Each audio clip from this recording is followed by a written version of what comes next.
Marie-Madeleine Marguerite d'Aubray, later known as the Marquise de Brinvilliers, was a French aristocrat who was accused and convicted of murdering her father and two of her brothers in order to inherit their estates. Her alleged crimes were discovered after the death of her lover and co-conspirator, Captain Godin de Sainte-Croix, who saved letters detailing dealings of poisonings between the two. After being arrested, she was tortured, forced to confess, and finally executed. In her confession, the Marquise acknowledged being sexually assaulted at the age of 7, though she did not name her assaulter. Further admitted in her confession is that she also had sexual relations with her younger brother, Antoine, whom she would later poison. After her death, there was speculation that she poisoned upwards of 30 sick people in hospitals to test out her poisons, but these rumors were never confirmed. Her trial and death spawned the onset of the affair of the poisons, a major scandal that accused aristocrats of practicing witchcraft and poisoning people. Let's get into the life, crimes, and eventual execution of the Marquise de Brinvilliers. Welcome, my loves, to Poisonous Affairs. I'll be discussing the sordid details of some of the most talked about scandals that rocked the 17th century French and English courts. It's all about lust, power, greed, and murder.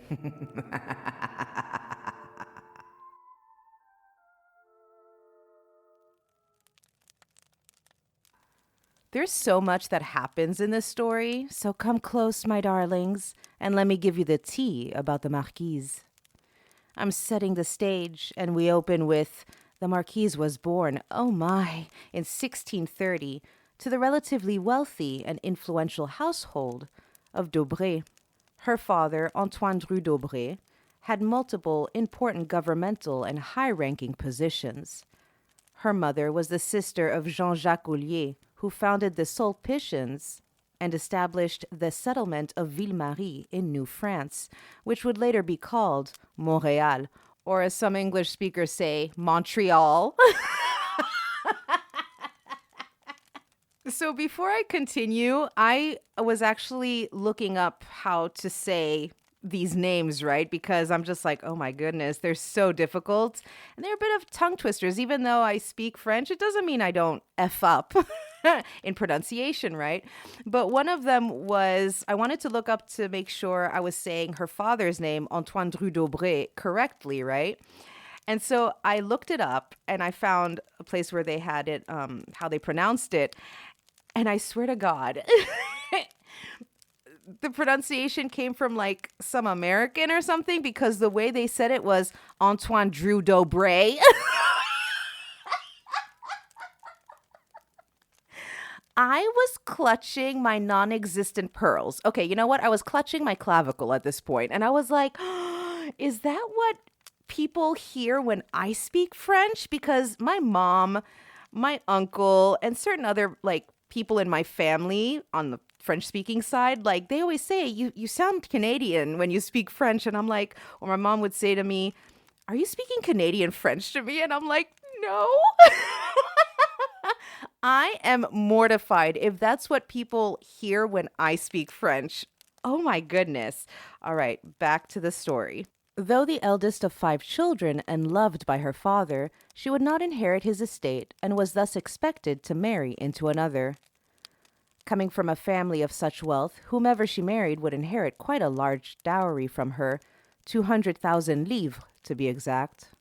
At the age of 21, in 1651, she was married to Antoine Gobelin, Baron de Nourard, and Chevalier in the Order of Saint-Jean of Jerusalem, and later the Marquis de Brinvilliers, whose estate was worth 800,000 livres. His wealth came from his ancestors' famed tapestry workshops. His father was the president of the Chamber of Accounts. Their marriage was considered an auspicious one.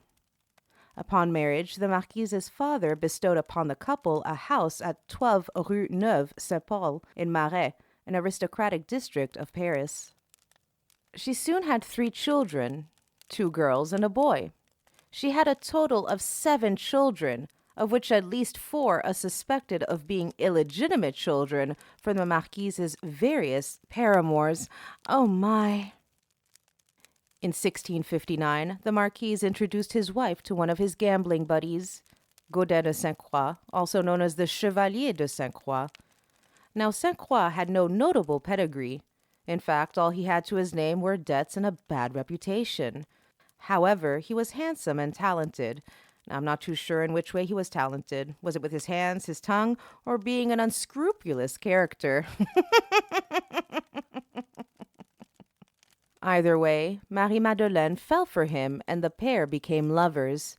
This affair did not bother Antoine, her husband, as it left him free to pursue his own.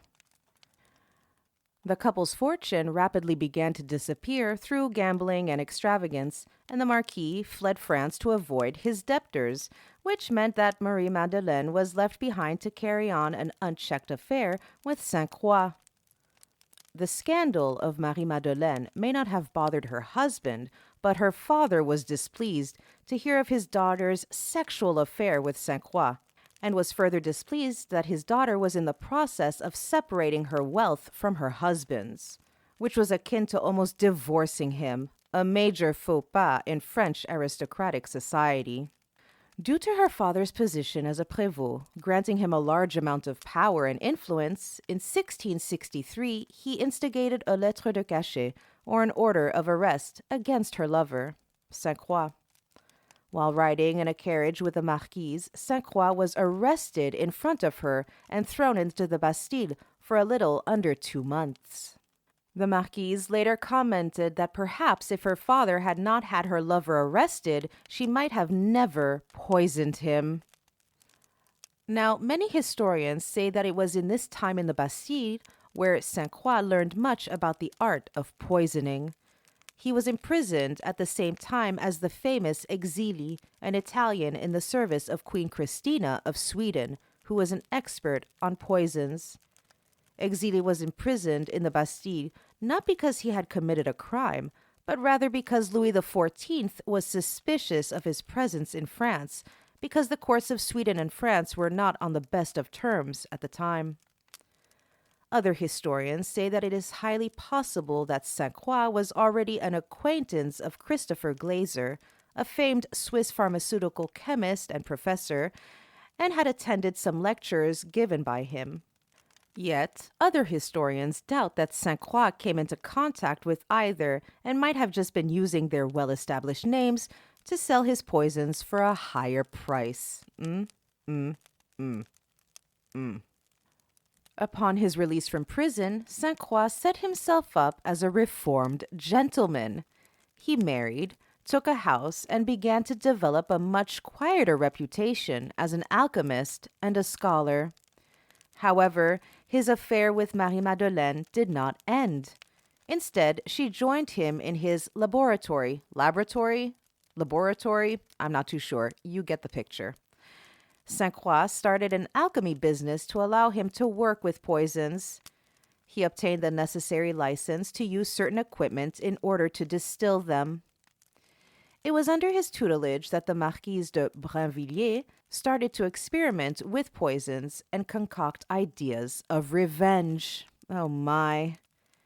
Poison was quite the thing in the aristocratic circles, usually used by impatient heirs to speed along their legacies. So concocting poisons was a lucrative business. Sainte-Croix had the know-how, and Marie-Madeleine the connections amongst her society acquaintances. It was possible for the pair to quickly and discreetly find customers. Now let's delve into her crimes. It has been suggested by many researching the Marquise that before poisoning her father, she tested out her poisons on unsuspecting, sick hospital patients.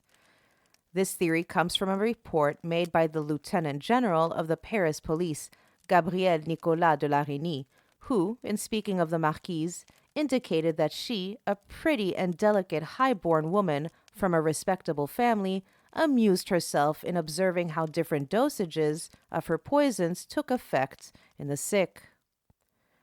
Scholars who support and acknowledge this theory do so because the era in which the Marquise lived enabled the Marquise to get away with murder quite easily. Typical for the era, female members of the French nobility would often visit hospitals to help care for the sick. Because many of these patients were already ill, it provided the means for the Marquise to test out her poisons without much suspicion. She tested out her poisons at the hospital Hôtel-Dieu, close to Notre Dame. Furthermore, because Hôtel-Dieu was not a very well-managed hospital, as it was overflowing with patients and was more concerned with saving souls than saving lives, deaths, even those under suspicious circumstances, went unnoticed. She also started to experiment on her servants, giving them food tainted with her experimental poisons. Marie-Madeleine's maid, Françoise Roussel, complained that she felt as though her heart was being stabbed after the Marquise fed her poisoned fruit. The Marquise was not tried for these crimes, however, because they were only attributed to her after her execution.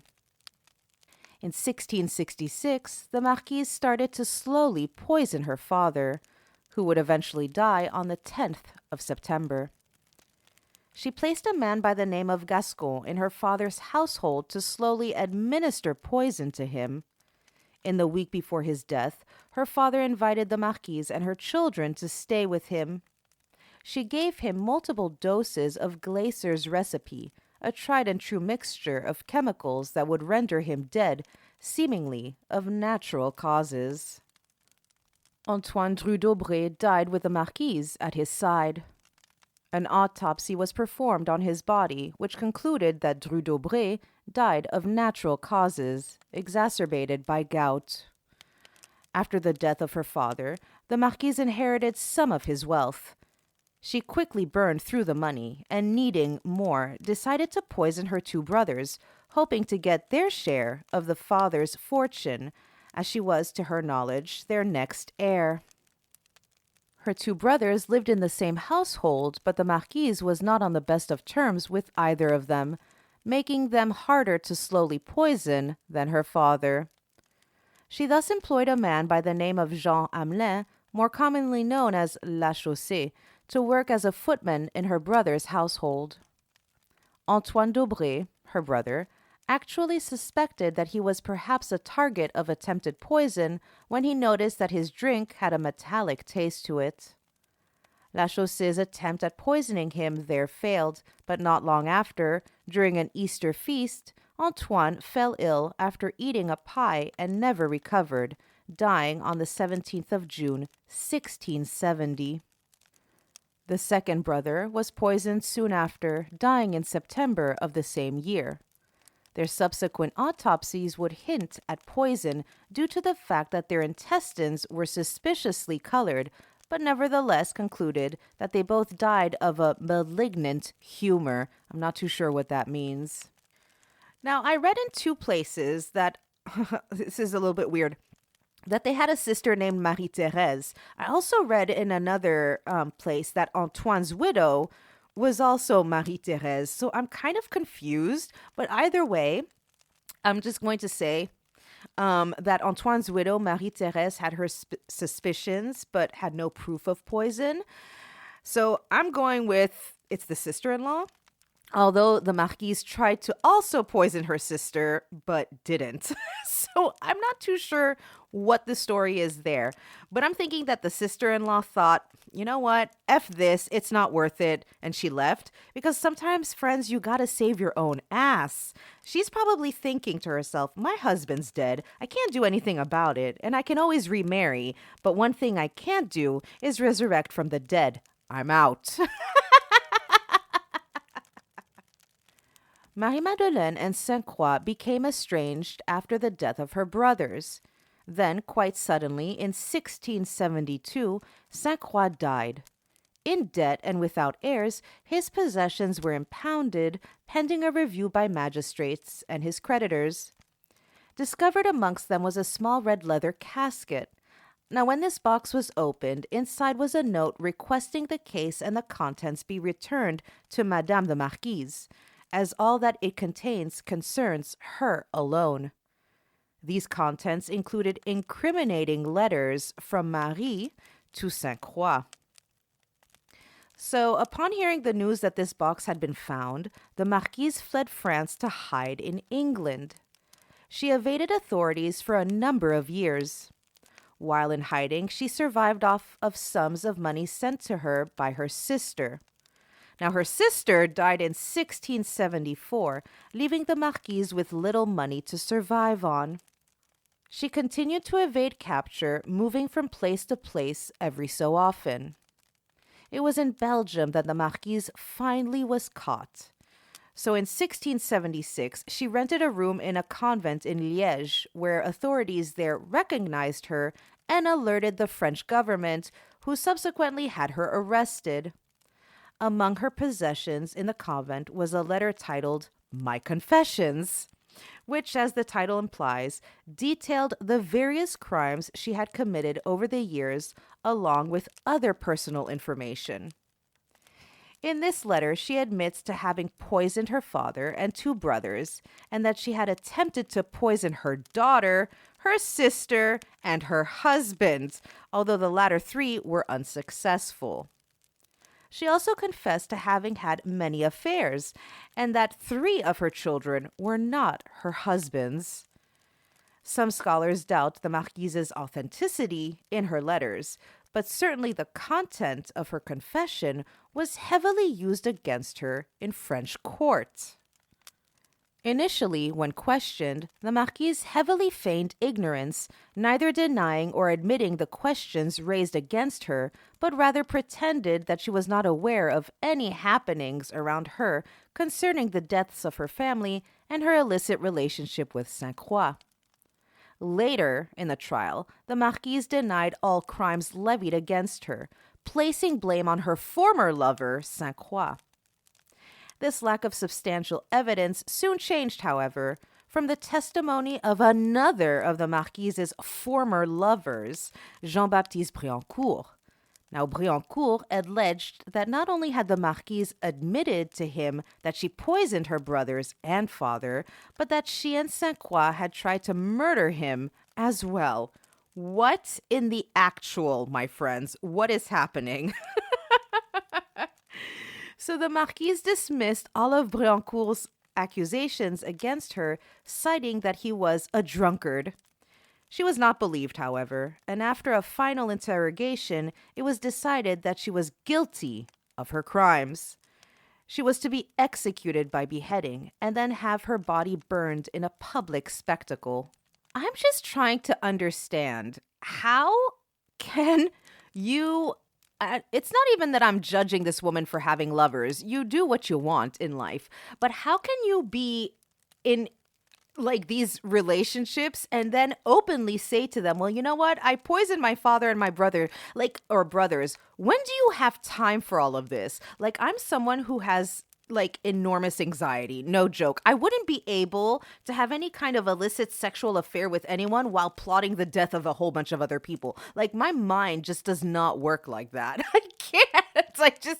I just can't. As France was a Catholic state at the time of her execution, a confessor was given to the Marquise in her final hours. The man chosen was the Abbé Adem Pirot, a theologian from the Sorbonne. Despite never having ministered a criminal in their final hours, he was nonetheless chosen for the role. He compiled a grand account of her final hours, of which the original copy is housed within the Jesuit library in Paris. Within this recounting, Pirot speaks of her final hours and of her life leading up to her crimes. Before her death, as part of her sentence, the Marquise was subjected to a form of torture known as the water cure, where the subject was made to drink, often through a funnel, copious amounts of water in a short period of time. In his account, Pirot noted that when faced with the prospect of torture, the Marquise said she would confess to all. However, she noted that she knew that this would not alleviate her sentence of torture. She added no new information that she had not already confessed under torture, except for adding that she once sold poison to a man who intended to kill his wife.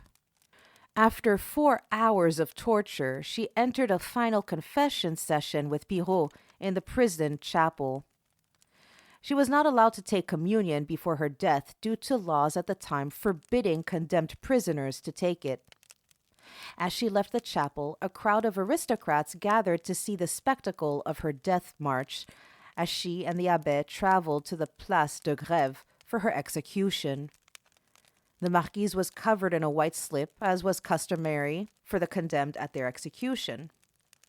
When they finally reached the Place de Grève, the marquise was unloaded from the cart she was in and brought up to the platform. The executioner shaved her hair before pulling out a sword and chopping off her head. The surrounding area was packed with spectators who hoped to grasp a glimpse of her execution.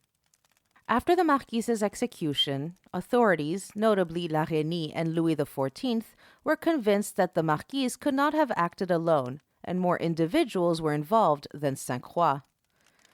The inquest into the marquise's accomplices did not stop there. As La Reynie explained in a letter, because someone so high-born was involved in such a deadly scandal, it was not a far leap of thought that other members of nobility could be involved in poisonings and other suspicious manners of death.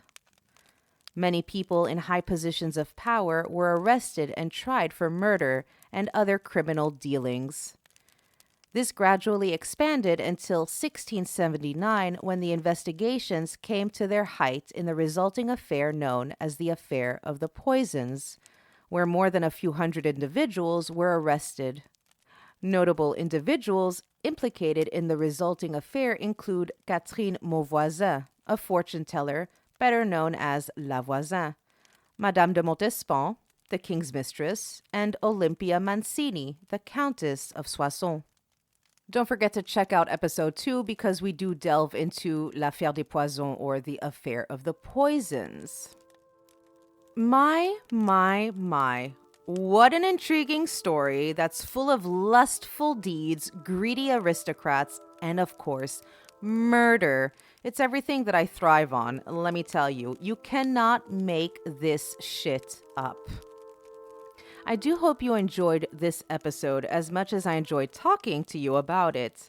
Make sure to tune in on Wednesday for the next episode of Poisonous Affairs.